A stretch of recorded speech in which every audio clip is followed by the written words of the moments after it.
Hello friends, स्वागत है आपका हमारी यूट्यूब चैनल क्लिक गुरुजी में। आज इस वीडियो में हम हिस्ट्री के एक नए टॉपिक को लेकर आए हैं जो कि मौर्य काल से संबंधित है। मौर्य काल हम इस वीडियो में पूरे मौर्य काल को डिस्कस करेंगे। 322 ईसा पूर्व से 185 ईसा पूर्व तक जितने भी क्वेश्चंस आपके एमसीक्यूज में बनते हैं, आज वो इस वीडियो में हम कंप्लीट करेंगे। तो ये वीडियो बहुत हेल्पफुल होने वाली है। जितने भी आपके कॉम्पिटिटिव एग्ज़ाम है, लाइक यूपीएससी है, आरआरबी है, स्टेट टेट है, स्टेट पीसीएस है आपका, और एसएससी है, जितने भी आपके कॉम्पिटिटिव एग्ज़ाम है उसके लिए ये बहुत ही महत्वपूर्ण वीडियो होने वाली है। तो अंत तक आप इस वीडियो में बने रहिएगा। अगर आपने ये वीडियो देख ली मौर्य काल से संबंधित, तो जितने भी मौर्य काल से संबंधित जितने भी क्वेश्चंस यहाँ पर बन रहे हैं एमसीक्यू के फॉर्म में, अ, इसके बाहर आपके कोई क्वेश्चंस नहीं आएंगे। तो ये वीडियो अगर आप देख ली तो आपका काम इससे ही हो जाएगा। चलिए वीडियो को स्टार्ट करते हैं। वीडियो को स्टार्ट करने से पहले अगर अब तक आपने हमारे चैनल को सब्सक्राइब नहीं करा है तो प्लीज़ हमारे चैनल को जाकर सब्सक्राइब कर लीजिए। चलिए आज का पहला क्वेश्चन स्टार्ट करते हैं। आज का फर्स्ट क्वेश्चन है कि चाणक्य का अन्य नाम था। चाणक्य का अन्य नाम क्या था? तो चाणक्य का अन्य नाम जो था वो था विष्णुगुप्त। चाणक्य का अन्य नाम जो था वो था विष्णुगुप्त। ठीक, चलिए नेक्स्ट क्वेश्चन पे बढ़ते हैं कि निम्नलिखित में से किसकी तुलना मैकियावेली के प्रिंस से की जाती है? निम्नलिखित में से किसकी तुलना मैकियावेली के प्रिंस से की जाती है? तो मैकियावेली के प्रिंस की जो तुलना की जाती है वो कौटिल्य के अर्थशास्त्र से की जाती है। किससे की जाती है? कौटिल्य के अर्थशास्त्र से। चलिए नेक्स्ट क्वेश्चन पे बढ़ते हैं। वह शासक कौन था जिसने राज सिंहासन पर बैठने के लिए अपने बड़े भाई सुसीम की हत्या की थी? वह शासक कौन था जिसने राज सिंहासन पर बैठने के लिए अपने बड़े भाई सुसीम की हत्या की थी? तो किसने की थी? ये अशोक ने की थी। किसने की थी? अशोक ने की थी। एसएससी में क्वेश्चन आया है, इंपॉर्टेंट क्वेश्चन है ये। ठीक, चलिए नेक्स्ट क्वेश्चन में बढ़ते हैं। निम्नलिखित में सम्राट अशोक की वह पत्नी कौन थी जिसने उसको प्रभावित किया था? जिसने उसको प्रभावित किया था, तो वो कौन पत्नी थी? उनका नाम क्या था अशोक की? तो कारुवाकी थी। कारुवाकी थी। इंपॉर्टेंट क्वेश्चन है ये। इनकी पत्नी से संबंधित क्वेश्चन पूछा जाता है, एसएससी में आया है ये क्वेश्चन। चलिए नेक्स्ट क्वेश्चन में बढ़ते हैं। अशोक ने अपने अभिलेखों में एकरूपता से किस प्रकृत का प्रयोग किया है? अशोक ने अपने सभी अभिलेखों में एकरूपता से किस प्रकृत का प्रयोग किया है? तो किसका इन्होंने प्रयोग किया? इन्होंने किया है अर्धमागधी का। किसका किया है? अर्धमागधी का। और एसएससी में ये क्वेश्चन आया है। चलिए नेक्स्ट क्वेश्चन में बढ़ते हैं। बिंदुसार ने विद्रोहियों को कुचलने के लिए अशोक को कहाँ भेजा था? बिंदुसार ने विद्रोहियों को कुचलने के लिए अशोक को कहाँ भेजा था? तो इन्होंने तक्षशिला में भेजा था। कहाँ भेजा था? तक्षशिला में। एसएससी में आया है ये क्वेश्चन। चलिए नेक्स्ट क्वेश्चन में बढ़ते हैं। निम्नलिखित में से वह व्यक्ति कौन है जिसका नाम देवनाम प्रियदर्शी है? देवनाम देवान प्रियदर्शी है। देवान प्रियदर्शी भी है, तो किसका है ये? अशोक का। सम्राट अशोक का ही नाम देवान प्रियदर्शी है। चलिए नेक्स्ट क्वेश्चन में बढ़ते हैं। निम्नलिखित में से वह व्यक्ति कौन है जिसका नाम, सॉरी ये तो हो गया, एसएससी में आया है ये क्वेश्चन। चलिए नेक्स्ट क्वेश्चन में बढ़ते हैं। निम्नलिखित में से प्राचीनतम राजवंश कौन सा है? तो प्राचीनतम राजवंश मौर्य वंश है। प्राचीनतम राजवंश कौन सा है इसमें से? मौर्य वंश है। एसएससी में आया है ये क्वेश्चन। वीडियो आपके लिए अगर हेल्पफुल लग रही हो आपको तो प्लीज़ वीडियो को लाइक और शेयर कर दीजिए। चलिए नेक्स्ट क्वेश्चन पे बढ़ते हैं। कौटिल्य चाणक्य किसका प्रधानमंत्री था? कौटिल्य चाणक्य किसका प्रधानमंत्री था? चंद्रगुप्त मौर्य के प्रधानमंत्री थे ये। इनको कौटिल्य भी कहा जाता, नाम है इनका, चाणक्य भी कहा जाता है, और विष्णुगुप्त भी इनका नाम है। आरआरबी में पूछा गया ये क्वेश्चन। चलिए नेक्स्ट क्वेश्चन में बढ़ते हैं। देखिए, हर क्वेश्चन बहुत अपने में बहुत इंपॉर्टेंट है और किसी ना किसी कॉम्पिटिटिव एग्जाम में, बड़े एग्जाम में आया है। तो अच्छे से वीडियो को अगर आप वॉच कर लेंगे तो मौर्य काल का जितने भी जो क्वेश्चंस हैं वो आपके यहाँ पर कंप्लीट हो जाएंगे। कलिंग विजय के उपरांत अशोक महान ने निम्नलिखित में से किस धर्म को अंगीकार कर लिया था? कलिंग विजय के उपरांत सम्राट अशोक महान ने निम्नलिखित में से किस धर्म को अंगीकार किया? तो किस धर्म को अंगीकार किया था इन्होंने? बौद्ध धर्म को। किसको किया था? बौद्ध धर्म को। आरआरबी में पूछा ये। चलिए नेक्स्ट क्वेश्चन में पढ़ते हैं। चंद्रगुप्त के शासन विस्तार में किसने मुख्य रूप से मदद की थी? चंद्रगुप्त के शासन विस्तार में किसने मुख्य रूप से मदद की थी? तो चंद्रगुप्त के जो प्रधानमंत्री थे चाणक्य, इन्होंने सबसे ज्यादा इनकी मदद करी थी। आरआरबी में पूछा गया ये क्वेश्चन। नेक्स्ट क्वेश्चन पे पढ़ते हैं, सांची किस कला व मूर्तिकला का निरूपण करती है? तो सांची किस कला का व मूर्तिकला का निरूपण करती है? सांची जो है बौद्ध धर्म, बौद्धों का करती है, ये तो सभी को पता है। सांची स्तूप किसका है? बौद्धों का है। प्राचीन भारत का वह प्रसिद्ध शासक जिसने अपने जीवन के अंतिम दिनों में जैन धर्म को अपनाया था, वो कौन सा शासक है जिसने अपने अंतिम दिनों में जैन धर्म को अपनाया था? चंद्रगुप्त मौर्य। कौन है? चंद्रगुप्त मौर्य है। आरआरबी में पूछा गया ये क्वेश्चन। चलिए नेक्स्ट क्वेश्चन में बढ़ते हैं, मौर्य साम्राज्य की स्थापना किसने की? मौर्य साम्राज्य की स्थापना किसने की? तो चंद्रगुप्त मौर्य ने की थी। ये तो सिंपल ही क्वेश्चन है। मौर्य साम्राज्य में प्रचलित मुद्रा का नाम क्या था? मौर्य साम्राज्य में प्रचलित मुद्रा का नाम क्या था? तो पर्ण था। इंपॉर्टेंट क्वेश्चन है ये। क्या था? पर्ण। आरआरबी में आया है ये। चलिए नेक्स्ट क्वेश्चन में बढ़ते हैं, निम्नलिखित में से कौन मौर्य वंश का शासक नहीं है? निम्नलिखित में से कौन सा मौर्य वंश का शासक नहीं है? देखिए चंद्रगुप्त मौर्य भी है, इन्होंने तो इसकी नींव डाली थी। अशोक भी है, बिंदुसार भी है, लेकिन अजातशत्रु नहीं है। चलिए नेक्स्ट क्वेश्चन पे पढ़ते हैं, निम्नलिखित में से अशोक का उत्तराधिकारी कौन था? अब अशोक का उत्तराधिकारी कौन था? तो अशोक का उत्तराधिकारी कुणाल था। अशोक का उत्तराधिकारी कुणाल था। ये आरआरबी में पूछा है। ठीक। चंद्रगुप्त मौर्य के जो पुत्र थे बिंदुसार थे, बिंदुसार का पुत्र कौन था? अशोक था, अशोक का कुणाल था। चलिए नेक्स्ट पे बढ़ते हैं, मुद्रा राक्षस का लेखक कौन है? राक्षस का लेखक कौन है? तो मुद्रा राक्षस का जो लेखक है वो है विशाख दत्त। विशाख दत्त। चलिए नेक्स्ट पे बढ़ते हैं, विशाख दत्त के प्राचीन भारतीय नाटक मुद्रा राक्षस की विषय वस्तु है। अब मुद्रा राक्षस जो नाटक के नाटक किसने बनाया? विशाख दत्त ने। तो उनके मुद्रा राक्षस की विषय वस्तु क्या है? तो विषय वस्तु बताइए क्या है? चंद्रगुप्त मौर्य के समय में राज दरबार की दुर्भी संधियों के बारे में इस नाटक में बताया गया है।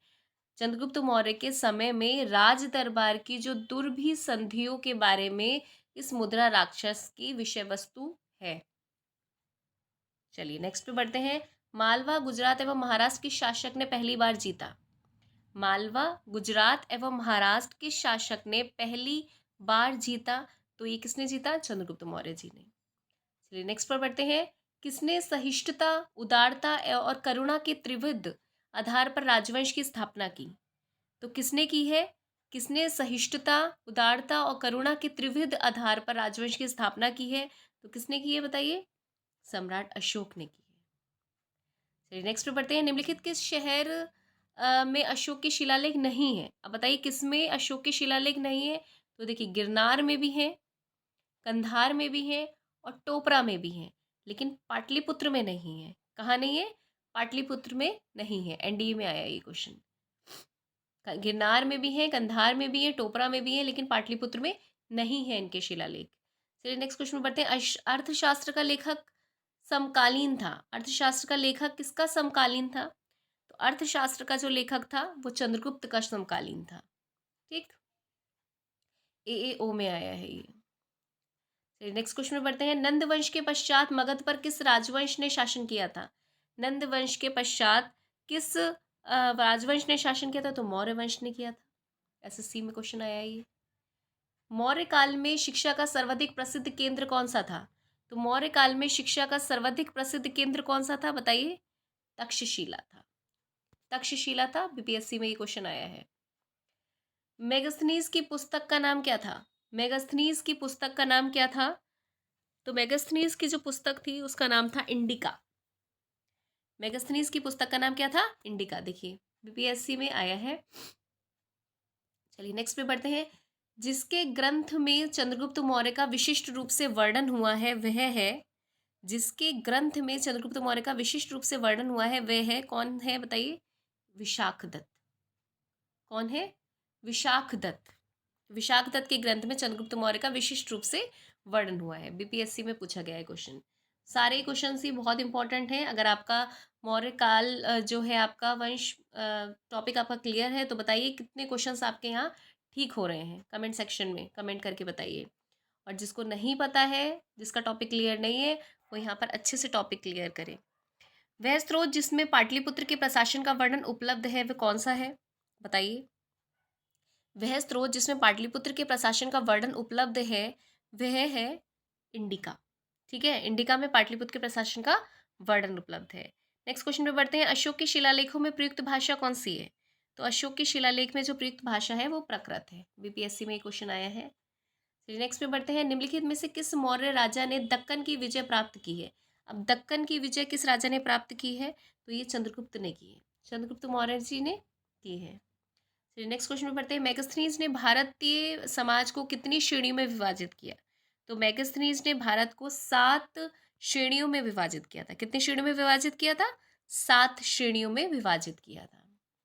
चलिए नेक्स्ट पे पढ़ते हैं। कौटिल्य के अर्थशास्त्र में किस पहलू पर प्रकाश डाला गया है? कौटिल्य के अर्थशास्त्र में किस पहलू पर प्रकाश डाला है? तो राजनीतिक नीतियां। अब मतलब अर्थशास्त्र को सोचकर आर्थिक मत लगा कर आइएगा। राजनीतिक नीतियां इसमें बताई गई हैं।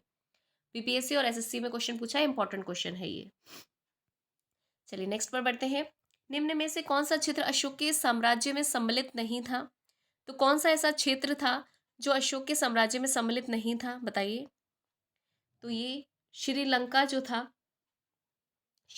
जो था वो इनके साम्राज्य में सम्मिलित नहीं था, जबकि अफगानिस्तान, बिहार और कलिंग जो था इनके साम्राज्य में सम्मिलित था। चलिए नेक्स्ट पर बढ़ते हैं। पाटलिपुत्र को किस शासक ने सर्वप्रथम अपनी राजधानी बनाया? पाटलिपुत्र को किस शासक ने सर्वप्रथम अपनी राजधानी बनाई? तो किस राजा ने बनाई पाटलिपुत्र को? तो ये बनाई चंद्रगुप्त मौर्य ने। किसने बनाई? चंद्रगुप्त मौर्य ने पाटलिपुत्र को सर्वप्रथम अपनी राजधानी बनाई। चलिए नेक्स्ट पे बढ़ते हैं। पाटलिपुत्र में स्थित चंद्रगुप्त का महल मुख्यतः बना है। पाटलिपुत्र में स्थित चंद्रगुप्त का महल जो है वो मुख्यतः बना है, किसका बना है? ईंटों का, पत्थर का, लकड़ी का या फिर मिट्टी का? बताइए किसका बना है? ये लकड़ी का बना है। किसका बना है? लकड़ी का बना है। चलिए नेक्स्ट क्वेश्चन में पढ़ते हैं।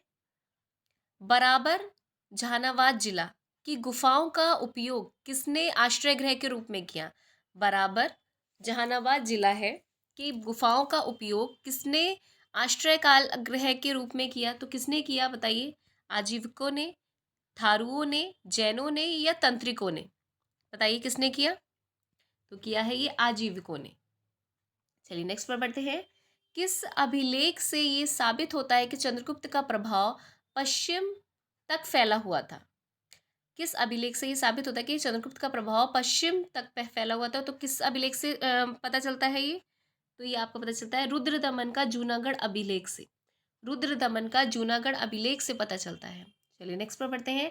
केवल वह स्तंभ जिसमें अशोक ने स्वयं को मगध का सम्राट बताया। केवल वह स्तंभ जिसमें अशोक ने स्वयं को मगध का सम्राट बताया, तो किसमें बताया है? ये बताया है भाब्रू स्तंभ में। किसमें बताया है? भाब्रू स्तंभ में बताया। बीपीएससी में क्वेश्चन आया है ये। चलिए नेक्स्ट पर बढ़ते हैं। सूची 1 को सूची 2 से हमें बताना है, मिलान करना है। बताइए कौन सा ठीक होगा? तो देखिए इसमें आपको चंद्रगुप्त मौर्य जी जो हैं उनको बोला गया है अमित्र घात। चंद्रगुप्त मौर्य को बोला गया है अमित्र घात। सॉरी गलत हो गया। चंद्रगुप्त मौर्य जो है इसका सेंड्रोकोटस लगाओ, सेंड्रोकोटस। बिंदुसार जो है वो आपके अमित्र घात। अशोक को प्रियनाम तर्शी अभी मैंने बताया आपको, और चाणक्य को विष्णुगुप्त। ये ठीक होगा। चंद्रगुप्त जी जो है सेंड्रोकोटस, बिंदुसार अमित्र घात, अशोक को देवनाम प्रियदर्शी और चाणक्य जो है वो विष्णुगुप्त। इसके हिसाब से जो आपका होगा ये सी वाला सही होगा। फिर से एक बार बताती हूँ। सूची 1 को सूची 2 से मिलाना है। सूची वाले क्वेश्चन बहुत आते हैं। चंद्रगुप्त का नाम सेंड्रोकोटस, बिंदुसार अमित्र घात, अशोक देवनाम प्रियदर्शी और चाणक्य जो है विष्णुगुप्त। देखिए यूपीपीसीएस में क्वेश्चन आया, सॉरी। प्रथम भारतीय साम्राज्य स्थापित किया गया। प्रथम भारतीय साम्राज्य स्थापित किया गया तो कब स्थापित किया गया? चंद्रगुप्त मौर्य द्वारा। किसने स्थापित किया ये? चंद्रगुप्त मौर्य द्वारा स्थापित किया गया। यूपीपीसीएस में ये क्वेश्चन आया है। चलिए नेक्स्ट क्वेश्चन में पढ़ते हैं। उत्तरांचल में अशोक का एक शिलालेख स्थित है। उत्तरांचल में अशोक का एक शिलालेख स्थित है, तो कौन सा शिलालेख स्थित है? कालसी में। कहाँ पर स्थित है उत्तरांचल में? कालसी में स्थित है। चलिए नेक्स्ट क्वेश्चन में पढ़ते हैं। सांची का स्तूप किसने बनवाया? सांची का स्तूप किसने बनवाया? तो सांची का स्तूप जो बनवाया है सम्राट अशोक ने बनाया है। ठीक है। चलिए नेक्स्ट क्वेश्चन में बढ़ते हैं। अशोक के शिलालेखों को पढ़ने वाला प्रथम अंग्रेज कौन था? इंपॉर्टेंट क्वेश्चन है ये। अशोक के शिलालेख को पढ़ने वाला प्रथम अंग्रेज कौन था? तो ये जेम्स प्रिंसेप थे। देखिए काफी सारे एग्जाम में ये पूछा गया है। चलिए नेक्स्ट पे बढ़ते हैं। कलिंग युद्ध की विजय तथा क्षत्रियों का वर्णन अशोक के किस शिलालेख में मिलता है? कलिंग युद्ध की विजय और क्षत्रियों का वर्णन अशोक के किस शिलालेख में मिलता है? तो ये मिलता है आपका शिलालेख 13 में। किसमें मिलता है? शिलालेख 13 में मिलता है। RAS RTS UP PCS में आया है। 13वें शिलालेख में मिलता है। चलिए नेक्स्ट पे बढ़ते हैं। प्रसिद्ध यूनानी राजदूत मैगस्थनीज भारत में किसके दरबार में आया था? ये भी क्वेश्चन बहुत पूछा जाता है। प्रसिद्ध यूनानी राजदूत मैगस्थनीज भारत में किसके दरबार में आए थे? तो ये किसके दरबार में आए थे? ये चंद्रगुप्त मौर्य के दरबार में आए थे। चलिए नेक्स्ट पर बढ़ते हैं। चंद्रगुप्त मौर्य ने सेल्यूकस को कब पराजित किया था? चंद्रगुप्त मौर्य ने सेल्यूकस को कब पराजित किया था? तो इन्होंने किया था 305 ईसा पूर्व में। 305 ईसा पूर्व में इन्होंने चंद्रगुप्त मौर्य ने सेल्यूकस को पराजित किया था। नेक्स्ट क्वेश्चन में पढ़ते हैं। निम्नलिखित में से कौन सा राजा प्रायः जनता के संपर्क में रहता था? तो बताइए जनता के संपर्क में कौन सा राजा रहता था? सम्राट अशोक रहते थे। कौन रहता था? सम्राट अशोक। चलिए नेक्स्ट क्वेश्चन में पढ़ते हैं। अशोक ने 261 ईसा पूर्व में कलिंग को जीतने के बाद क्या किया? अशोक ने 261 ईसा पूर्व में कलिंग को जीतने के बाद क्या किया? तो क्या किया था इन्होंने बताइए? भारी रक्तपात को देखकर युद्ध की नीति को सदा के लिए इन्होंने त्याग दिया था। भारी रक्तपात देखकर युद्ध की नीति को इन्होंने सदा के लिए त्याग दिया था। चलिए नेक्स्ट क्वेश्चन में पढ़ते हैं। अशोक के अधिकांश अभिलेख किस भाषा व लिपि में हैं?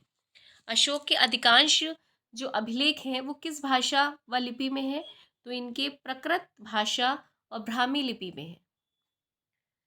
चलिए नेक्स्ट पर पढ़ते हैं। किस ग्रंथ में चंद्रगुप्त मौर्य के लिए वृषल निम्न कुल शब्द का प्रयोग किया गया है? किस ग्रंथ में चंद्रगुप्त मौर्य के लिए वृषल निम्न कुल शब्द का प्रयोग किया गया है? तो किस में किया गया है? ये मुद्रा राक्षस। किसमें किया गया है? मुद्रा राक्षस में किया गया है। चलिए नेक्स्ट पर पढ़ते हैं। कूट वाला क्वेश्चन आ गया। मौर्य नरेश के बारे में निम्न में से कौन सा कथन सही है और उन्होंने विकास किया था? संस्कृति कला व साहित्य पर, सोने के सिक्के, प्रांतीय विभाजन या हिंदू कुश तक साम्राज्य? बताइए किस पर किया था? बताइए किस पर किया था इन्होंने? तो इन्होंने देखिए संस्कृति कला व साहित्य पर भी किया था, प्रांतीय विभाजन पर भी किया था और हिंदू कुश तक साम्राज्य पर भी किया था। ठीक है, तो इसके हिसाब से आपका केवल वन पहला, तीसरा और चौथा ठीक होगा। तो मौर्य नरेश के बारे में निम्न में से कौन सा कथन सही है? संस्कृति कला व साहित्य, प्रांतीय विभाजन, हिंदू कुश तक साम्राज्य। चलिए नेक्स्ट पर बढ़ते हैं। कूट वाला क्वेश्चन आ गया ये। चलिए बताइए इसमें से कौन सा सही है? कथन है इसका, अशोक ने कलिंग को मौर्य साम्राज्य में जोड़ लिया था। अशोक ने कलिंग को मौर्य साम्राज्य में जोड़ लिया था और इसका जो कारण है वो है कि कलिंग दक्षिण भारत को आने वाले स्थलीय एवं समुद्री मार्गों को नियंत्रित करता था। अशोक ने कलिंग को मौर्य साम्राज्य में जोड़ लिया था, ये बात बिल्कुल सही है। और कलिंग दक्षिण भारत को आने वाले जो स्थलीय और समुद्री मार्गों को नियंत्रित करता था, ये बात भी सही है। अब देखिए इसमें से कौन सा ठीक है और कौन सी व्याख्या करता है या नहीं करता है। तो देखिए ए और आर दोनों सही है तथा आर ए की सही व्याख्या करता है। बिल्कुल ठीक है ये कि अशोक ने कलिंग को मौर्य साम्राज्य में जोड़ लिया था क्योंकि कलिंग दक्षिण भारत को आने वाले स्थलीय एवं समुद्री मार्गों को नियंत्रित करता था। यूपीएससी में क्वेश्चन आया, इंपॉर्टेंट क्वेश्चन है। चलिए नेक्स्ट क्वेश्चन पे बढ़ते हैं। अशोक के जो शिलालेख संगम राज्य के बारे में हमें बताते हैं उनमें शामिल है। अशोक के जो शिलालेख हैं संगम राज्य के बारे में हमें बताते हैं उनमें शामिल है। तो बताइए उसमें कौन शामिल है? तो उसमें दूसरा और 13वां शामिल है। कौन सा शामिल है? दूसरा और 13वें शिलालेख में हमें संगम राज्य के बारे में बताया जाता है। यूपीएससी में क्वेश्चन आया है ये। चलिए नेक्स्ट क्वेश्चन पे पढ़ते हैं। ये भी कथन और कारण वाला क्वेश्चन है कि अशोक के राज्य कथन है कि अशोक के राज्य देशों के अनुसार धार्मिक निष्ठा की अपेक्षा जनता के मध्य सामाजिक समरसता अधिक महत्वपूर्ण थी। अशोक के राज्य देशों के अनुसार धार्मिक निष्ठा की अपेक्षा जनता के मध्य सामाजिक समरसता अधिक महत्वपूर्ण थी, और कारण यह है कि उसने धर्म संवर्धन के स्थान पर धर्म संवर्धन के स्थान पर समता के विचारों का प्रसार किया था। तो देखिए, ये दोनों ही बात सही हो रही है कि अशोक के राज्याधीशों के अनुसार धार्मिक निष्ठा की अपेक्षा जनता के मध्य सामाजिक समरसता अधिक महत्वपूर्ण थी इनके लिए, और कारण यह है कि उसने धर्म संवर्धन के स्थान पर समता के विचारों पर प्रसार किया था। तो कथन और कारण दोनों सही होने के कारण इसके जो आंसर होगा वो ए और आर दोनों सही है, और आर ए की सही व्याख्या करता है। ठीक है, चलिए नेक्स्ट क्वेश्चन पे पढ़ते हैं। यूपीएससी का क्वेश्चन है, टफ क्वेश्चन है ये। निम्नलिखित में से किस राज्य देश में अशोक की व्यक्तिगत नाम अशोक का उल्लेख मिलता है? जो उनका व्यक्तिगत नाम है उसमें उसका उल्लेख मिलता है, तो किसमें मिलता है ये मिलता है मास्की में। किसमें मिलता है? मास्की में मिलता है इनका। चलिए नेक्स्ट क्वेश्चन पे पढ़ते हैं। निम्नलिखित वक्तव्यों में कौन सा एक वक्तव्य अशोक के प्रस्तर स्तंभ के बारे में गलत है? तो कौन सा वक्तव्य अशोक के स्तंभों के बारे में गलत है? तो ये जो है ये स्थापत्य संरचना के भाग हैं। ये स्थापत्य संरचना के भाग हैं, ये गलत है। बाकी सारे इन पर बढ़िया पॉलिश है, ये अखंड है, स्तंभों पर सेफ्ट शुंडाकार है, बिल्कुल सही है। ये स्थापत्य संरचना के भाग है, यही गलत है। चलिए नेक्स्ट क्वेश्चन पे पढ़ते हैं। श्रीनगर की स्थापना किस मौर्य शासक ने की? बताइए, श्रीनगर की स्थापना किस मौर्य शासक ने की? तो ये सम्राट अशोक ने की थी। चलिए, सूची 1 को सूची 2 से आपको मिलान करना है। बताइए, इसमें प्रांत दे रखे हैं और इसकी राजधानी दे रखी है। उत्तरापद, दक्षिणापद, अवंती राष्ट्र और प्राची पूर्वी प्रदेश। आपको बताना है इसकी राजधानी कौन कौन सी है। तो देखिए, उत्तरापद की राजधानी जो है वो आपकी तक्षशिला है। दक्षिणापद की राजधानी आपकी सुवर्णगिरी है। अवंती राष्ट्र की आपकी उज्जैनी है, और प्राची पूर्वी प्रदेश की आपकी पाटलिपुत्र है। उत्तरापद की राजधानी तक्षशिला है, दक्षिणापद की सुवर्णगिरी है, अवंती राष्ट्र की उज्जैनी है, और प्राची पूर्वी प्रदेश की पाटलिपुत्र। इसके हिसाब से आपका answer A is the right answer. चलिए नेक्स्ट क्वेश्चन में बढ़ते हैं। किस ग्रंथ में शूद्रों के लिए आर्य शब्द का प्रयोग किया गया? किस ग्रंथ में शूद्रों के लिए आर्य शब्द का प्रयोग किया गया? तो बताइए, शूद्रों के लिए आर्य शब्द का प्रयोग किस ग्रंथ में किया गया? तो ये किया गया अर्थशास्त्र में। किसमें किया गया? अर्थशास्त्र में किया गया। नेक्स्ट क्वेश्चन पे पढ़ते हैं। अशोक ने अपने राज्याभिषेक के चौथे वर्ष में निग्रोध के प्रभाव से प्रभावित होकर किससे बौद्ध धर्म की दीक्षा ली? अशोक ने अपने राज्याभिषेक के चौथे वर्ष निग्रोध के प्रभाव से प्रभावित होकर किससे बौद्ध धर्म की दीक्षा ली? तो बताइए, किससे बौद्ध धर्म की दीक्षा ली थी इन्होंने? उपगुप्त से। किससे ली थी?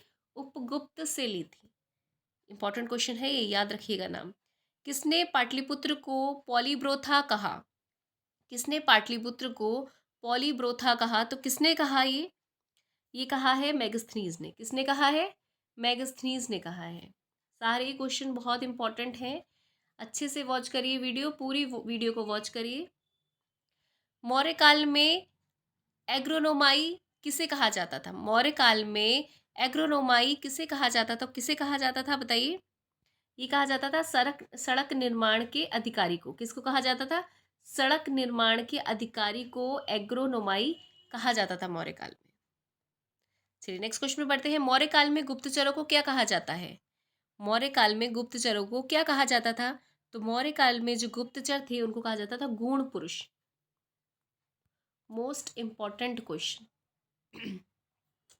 चलिए नेक्स्ट क्वेश्चन में बढ़ते हैं। किस श्रीलंकाई शासक ने अपने आप को मौर्य सम्राट अशोक के आदर्शों के अनुरूप ढालने की कोशिश की थी? तो किसने की थी सम्राट अशोक के आदर्शों के अनुरूप ढालने की कोशिश? बताइए। तो ये की थी तिस्म ने। किसने की थी? तिस्म ने की थी। ठीक है, चलिए नेक्स्ट क्वेश्चन पे बढ़ते हैं। किस जैन ग्रंथ में चंद्रगुप्त मौर्य के जैन धर्म अपनाने का उल्लेख मिलता है? किस जैन ग्रंथ में चंद्रगुप्त मौर्य के जैन धर्म को अपनाने का उल्लेख मिलता है? तो ये मिलता है आपका परिशिष्ट पर्वन में। किसमें मिलता है? परिशिष्ट पर्वन में सम्राट जो चंद्रगुप्त मौर्य थे उनके जैन धर्म को अपनाने का उल्लेख मिलता है। चलिए नेक्स्ट क्वेश्चन में बढ़ते हैं। किस महीने से मौर्यों का राजकोषीय वर्ष आरंभ होता था? किस महीने से मौर्यों का राजकोषीय वर्ष आरंभ होता था? तो किस महीने से आरंभ होता था बताइए? ये होता था आषाढ़, जुलाई से। किससे होता था? आषाढ़, जुलाई से होता था। चलिए नेक्स्ट क्वेश्चन में बढ़ते हैं। निम्नलिखित में से किन किन दक्षिण भारतीय जातियों का उल्लेख अशोक शिलालेख में किया गया है? तो किन किन दक्षिण भारतीय जातियों का उल्लेख अशोक शिलालेख में किया गया है बताइए? चोल का, पल्लव का, पांडे का, सत्य पुत्र का, केरल पुत्र का या विष्णुकुंड का? बताइए किसका किया गया है? तो ये किया गया है चोल का, पांडे का, सत्य पुत्र का और केरल पुत्र का। ठीक, चोल का, पांडे का, सत्य पुत्र का और केरल पुत्र का। इसके हिसाब से आपका आंसर ए ठीक है। चलिए नेक्स्ट क्वेश्चन में पढ़ते हैं। अशोक के बारे में जानने के लिए सबसे महत्वपूर्ण स्रोत क्या है? अशोक के बारे में जानने के लिए सबसे महत्वपूर्ण स्रोत क्या है? तो बताइए सबसे महत्वपूर्ण स्रोत क्या है? सबसे महत्वपूर्ण स्रोत क्या है अशोक के बारे में जानने का? तो शिलालेख है ना। इनके कई सारे शिलालेख हैं, उससे पता चलता है अशोक के बारे में पूरी जानकारी मिलती है। चलिए नेक्स्ट क्वेश्चन में पढ़ते हैं। अशोक के काल में कौन सी लिपि दक्षिण भारत में प्रवर्तित हुई थी?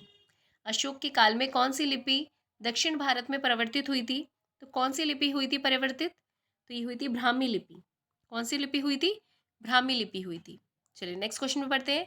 अशोक का अभिलेख भारतीय उपमहाद्वीप के बाहर भी पाया गया।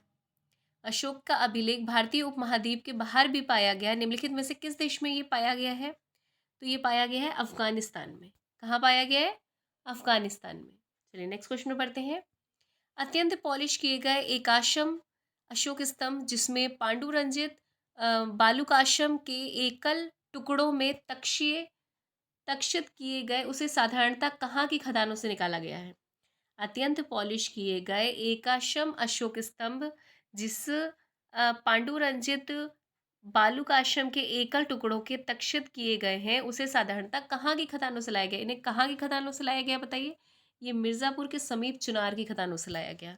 मिर्ज़ापुर के समीप चुनार की खदानों से लाया गया। सीडीएस में क्वेश्चन आया है, इंपॉर्टेंट क्वेश्चन है और डिफिकल्ट क्वेश्चन है।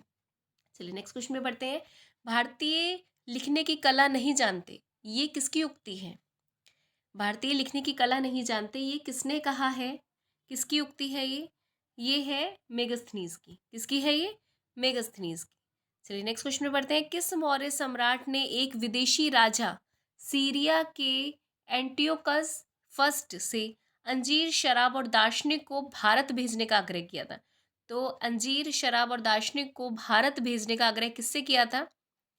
तो ये किया था आपका बिंदुसार से। किससे किया था? बिंदुसार से। चलिए नेक्स्ट क्वेश्चन पे बढ़ते हैं।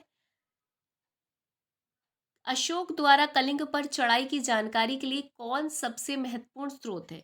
अशोक द्वारा कलिंग पर चढ़ाई की जानकारी के लिए कौन सबसे महत्वपूर्ण स्रोत है? तो बताइए कौन सा महत्वपूर्ण स्रोत है? 13वां वृहद शिलालेख। 13वां वृहद शिलालेख से अशोक द्वारा कलिंग पर चढ़ाई की जानकारी पूर्ण रूप से यहाँ पर मिलती है। चलिए नेक्स्ट क्वेश्चन में बढ़ते हैं।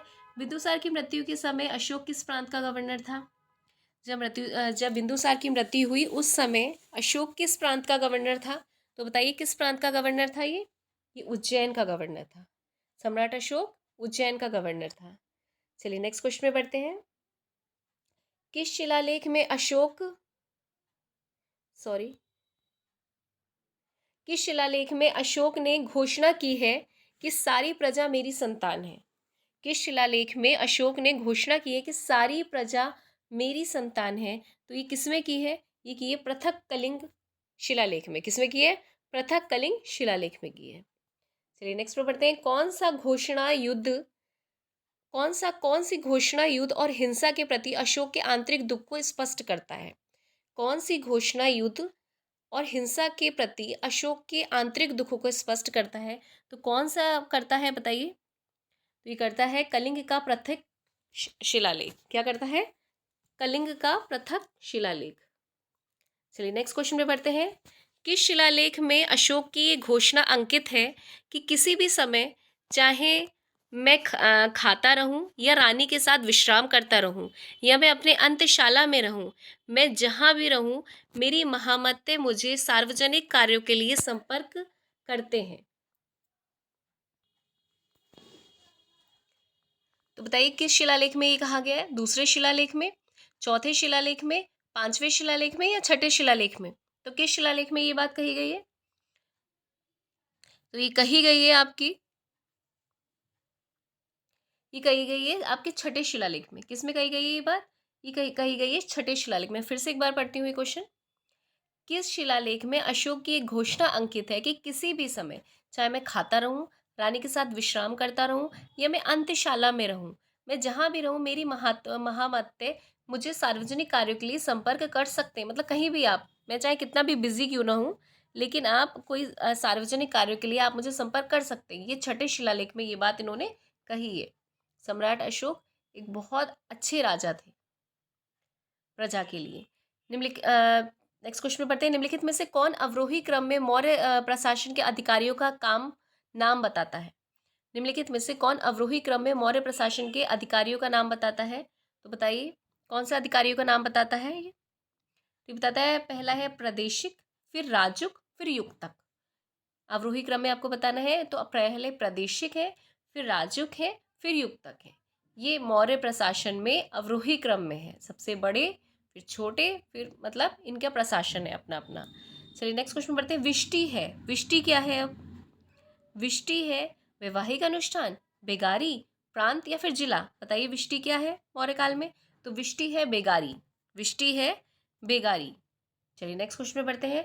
मौर्य काल में सीता से तात्पर्य है, मौर्य काल में सीता से तात्पर्य है, तो मौर्य काल में सीता से तात्पर्य राजकीय भूमि से प्राप्त आय, राजकीय भूमि से प्राप्त आय को मौर्य काल में सीता कहा जाता था। यूपीपीसीएस में ये क्वेश्चन आया है। चलिए नेक्स्ट क्वेश्चन में बढ़ते हैं। यहाँ जितने भी मौर्य काल से संबंधित जितने भी क्वेश्चंस हैं यहाँ पर कंप्लीट हो रहे हैं इस वीडियो में। तो वीडियो अगर अच्छे से आपने वॉच कर ली तो मौर्य काल आपका यहाँ पर कंप्लीट हो जाएगा। चलिए नेक्स्ट क्वेश्चन में पढ़ते हैं। निम्नलिखित में से मौर्य कला का सबसे अच्छा नमूना कौन सा है? निम्नलिखित में से मौर्य काल का सबसे अच्छा नमूना कौन सा है? स्तंभ है, स्तूप है, गुफा निर्माण है या फिर चैत्य है? बताइए। स्तंभ है ना। चलिए नेक्स्ट क्वेश्चन में बढ़ते हैं। कहाँ से प्राप्त अभिलेखों से मौर्य काल में अकाल, सूखा जैसी देवी प्रकोप के राज्य द्वारा राहत कार्य किसे किए जाने का विवरण मिलता है? तो किसमें विवरण मिलता है ये? बताइए। महास्थान बांग्लादेश, सोहगौरा उत्तर प्रदेश, सोहगौरा मस्की, महास्थान कालसी या भावरू सारनाथ, किसमें मिलता है? तो मिलता है आपका महास्थान बांग्लादेश और सोहगौरा उत्तर प्रदेश में। फिर नेक्स्ट क्वेश्चन में बढ़ते हैं। अशोक ने श्रीलंका में बौद्ध धर्म का प्रचार हेतु किसे भेजा था? Important question. अशोक ने श्रीलंका में बौद्ध धर्म का प्रचार हेतु किसे भेजा था? तो किसको भेजा था इन्होंने? इन्होंने भेजा था महेंद्र और संघमित्रा को। महेंद्र और संघमित्रा मतलब ए और बी दोनों अपने पुत्र पुत्री को बोला भेजा था महेंद्र और संघमित्रा को। चलिए नेक्स्ट क्वेश्चन पढ़ते हैं। अशोक के मनसेहरा पाकिस्तान और शहबाजगढ़ी पाकिस्तान से प्राप्त बृहद शिलालेख में किस लिपि का प्रयोग किया गया है? तो मनसेहरा पाकिस्तान में और शहबाजगढ़ी पाकिस्तान से प्राप्त जो शिलालेख थे उसमें किस लिपि का प्रयोग किया गया है? तो इसमें किया गया है खरोष्टी लिपि का प्रयोग। किसमें किया गया है? खरोष्टी लिपि का प्रयोग किया गया है। चलिए नेक्स्ट क्वेश्चन में पढ़ते हैं। कहाँ से अशोक के द्विभाषी ग्रीक और अरमाइक अभिलेख प्राप्त हुए हैं? तो कहाँ से अशोक के द्विभाषी ग्रीक और अरमाइक अभिलेख प्राप्त हुए हैं? तो ये कहाँ से प्राप्त हुए हैं? ये हुए हैं शर ए कुना कंधार से हुए हैं। शर ए कुना कंधार से हुए हैं। चलिए नेक्स्ट क्वेश्चन में बढ़ते हैं। कौटिल्य द्वारा रचित अर्थशास्त्र कितने अधिकरणों में विभाजित है? कौटिल्य द्वारा रचित अर्थशास्त्र कितने अधिकरणों में विभाजित है? तो बताइए कितने अधिकरणों में विभाजित है? तो ये 15 अधिकरणों में विभाजित है। चलिए नेक्स्ट क्वेश्चन में बढ़ते हैं।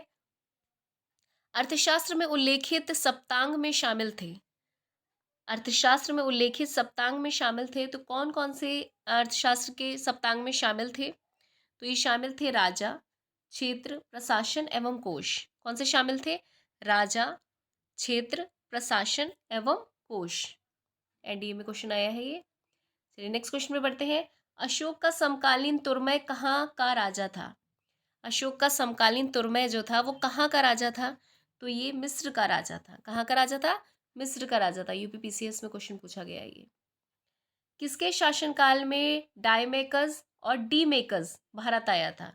किसके शासनकाल में डायमेकस या डीमेकस भारत आया था?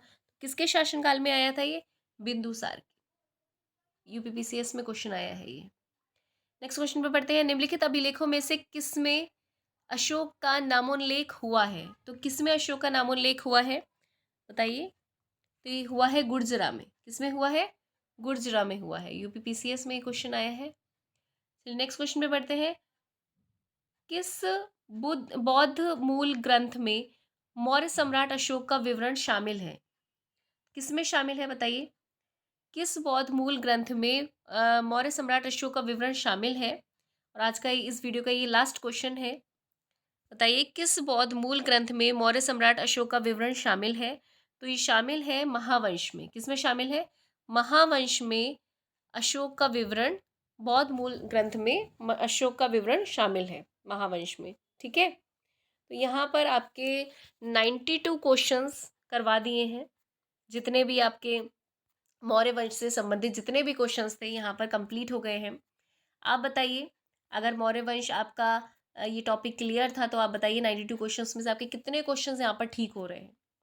अगर ये वीडियो आपने अच्छे से वॉच कर ली पूरी, तो मौर्य वंश के जितने भी संबंधित क्वेश्चंस आते हैं आपने खुद देखे कितने बड़े बड़े एग्जाम में कौन कौन से क्वेश्चंस आ रहे हैं, तो यहाँ से आपके कंप्लीट हो जाएंगे। वीडियो अगर आपके लिए हेल्पफुल रही हो तो प्लीज़ वीडियो को लाइक और शेयर करना बिल्कुल मत भूलिएगा।